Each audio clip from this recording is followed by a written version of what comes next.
시청자 여러분 안녕하십니까, 김동수입니다. 자, 저녁 늦은 시간인데요, 오늘 참 하루는 참 침울한 하루였습니다. 윤석열 대통령은 참 정도 많으신 분이고요, 또 뭐 음식도 잘한다고 하지요. 라면도 잘 끓이고 김치찌개도 맛있게 끓이고 계란말이도 잘하고 심지어 뭐 토스트도 잘 만다고 합니다. 그런데 오늘 아침은 직접 토스트를 만들어 가지고 변호인단도 직접 만든 걸로 식사를 했다고 합니다. 그리고 오늘 관절을 나오기 전에는 그 반려견이 있어요. 토리라고 하는 그 토리를 쓰다듬어 주었다고 하지요. 그리고 이제 김건희 여사가 건강이 안 좋습니다.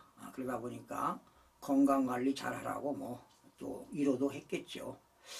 그리고 사실은 윤석열 대통령도 좀 당뇨가 있어서 그렇게 건강이 안 좋은데 아마 탄핵소추가 1월 14일 날 됐죠.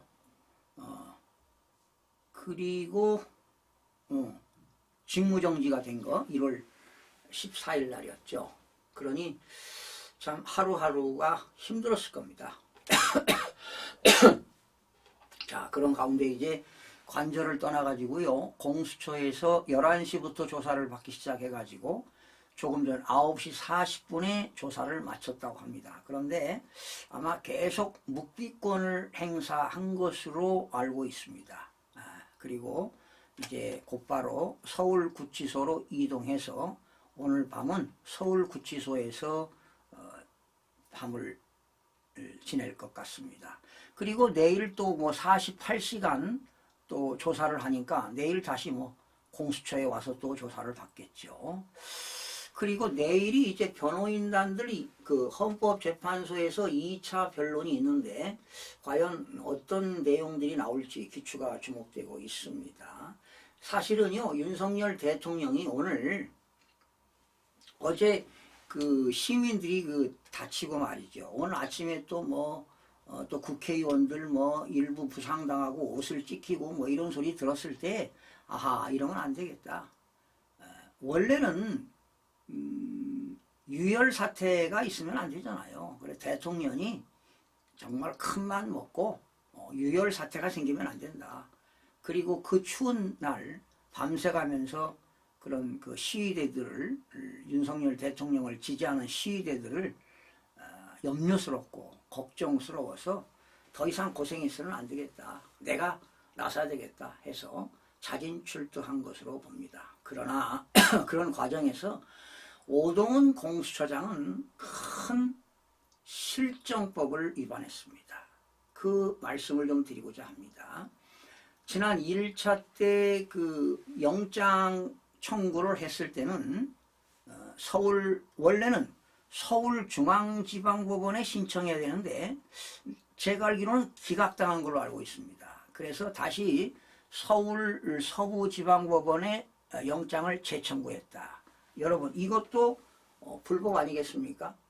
체포영장 발부하는 것도 불법이고 발부한 것도 무효라고 보는 겁니다. 왜? 기각당했는데 다시 발부했다? 이건 말이 안 되는 겁니다. 속인 것이죠. 그런데 자, 이순영 판사가 우리법 연구회 출신이거든요. 그런데 영장을 발부할 때 형사소송법 110조와 111조는 외외 규정을 둔다. 자기가 입법권 행사를 했어요. 그러니까 원래는 한남동 관저는 군사보호구역입니다. 거기 아무나 출입을 못해요. 허가를 받는 사람만이 출입이 가능합니다. 그러니까 경호처장한테 허가를 받아야 되는 거죠. 자, 그러면 1차 때는 좋아요, 실패했어요. 그런데 2차 때 영장 청구해가지고 발부한 사람은 누구냐? 신한미 부장판사입니다. 그런데 신한미 부장판사가 영장을 발부할 때 형사소송법 110조와 111조를 외외로 한다, 그런 문구가 없었거든요. 그냥 재발부했기 때문에 문제가 되는 것이죠. 그렇다면 그 영장 가지고 대통령 관제를 출입을 할 수가 없는 거예요. 침입을 할 수가 없는 거예요. 불법입니다. 왜?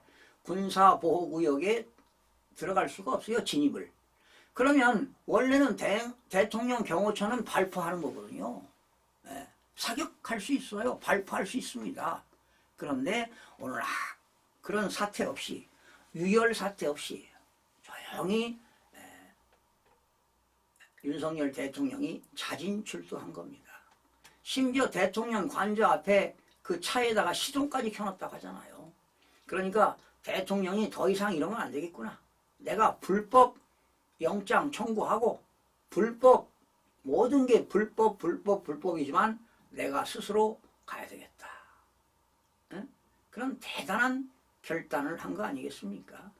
이번에 이런 직무정지 당한 게 네 번째일 겁니다. 검사 시절의 직무정지, 검찰총장 시절의 직무정지 2번, 그리고 이번 네 번째입니다. 자, 그런 가운데도 살아남았거든요.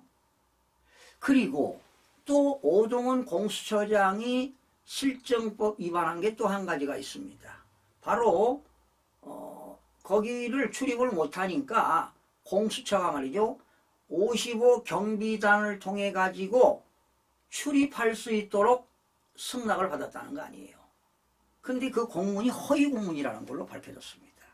그러면 공문서 위조 아닙니까? 공수처가 공문서 위조했습니다. 이거는 지금 이재명한테 지령을 받은 것 같아요. 야, 너 이거 성공하면 너 장관도 할 수 있어. 정권 바뀐다. 뭐 이런 거 아니겠습니까? 한 줄로 서라. 속된 말로 말이죠. 응? 자, 권력을 잡으려고 여러분, 권력을 잡아서 올라가잖아요. 영원한 권력은 없는 거거든. 하산할 준비를 해야 돼요. 권력을 잡는 사람은요, 늘 하산 준비가 안 된 사람은 말년에 어려움을 당하게 되어 있습니다. 저는 평생 그런 걸 보고 살았습니다. 정치인들. 정말 그래서 국민의힘들, 정치인들 정신 똑바로 차려야 돼요. 웰빙 정당이라는 소리 들으면 안 되거든. 그래서 오동훈 공수처장은 실정법 위반했다. 불법을 저질렀어요. 그러니까 출입을 못하는데 진입했다는 거죠. 그리고 허가도 안 받았는데 허가 받은 것처럼 공문서를 위조했다. 두 가지 범죄를 처했습니다. 아마 이것은 법정에서도 나올 거지만 지금 공수처장은 고발되지 않았습니까? 그런데 고발에 또 이런 법을 위반했으니 참 오동훈 공수처장 판사 출신이라고 하는데 그렇게 무지합니까? 법을 모릅니까? 우리나라 이 법관들도 문제입니다. 법조인들도. 그 공부해서 합격할 때는 뭐 실력이 있었죠. 그 실력이 계속 유지를 못하는 것 같아요. 한 번 법관은 영원한 법관이고 한 번 법조인은 영원한 법조인이니까 또 그렇지는 않습니다. 교수라고 해서 다 실력 있는 교수라고 볼 수가 없거든요. 평생 공부하지 않으면 알 수가 없습니다. 그래서 이거는 완전히 대국민, 오동훈이가 대국민 사기극을 벌였다 이렇게 보는 겁니다. 그리고 이 이순영 그 1차 때 발부했던 판사 우리법 연구회 출신 아닙니까? 그리고 이 서울 서부지방법원이 좌파 법관들이 좀 있다고 해요. 근데 신한미 판사도 난 영장 발부 안 할 줄 알았어요. 그런데 발부하더라고요. 이 신한미 판사는 다둥이 그 엄마잖아요. 아들, 딸들이 5명이나 됩니다. 이분이. 자, 그래서 아마 체포 적부심을 신청했는지 모르겠습니다. 또 구속영장을 신청하는데 원래는 서울지방법원에 해야 돼요. 그런데 아마 이들은 또 공수처가 서부지방법원에다가 그 구속영장을 신청할 것 같아요. 그렇다면 변호인단들은 체포 적부심이나 또 당연히 구속영장이 나오면 구속 적부심도 받아와야 되지 않겠습니까? 구속 적부심 청구해서 받아봐야 될 것 같습니다. 그리고 내일 또 헌법재판소에서 제2차 변론이 있는데 어떤 일이 벌어질지 참 귀추가 주목되고요. 자, 이럴수록 아마 윤석열 대통령의 지지율은 더 올라갈 것이고요.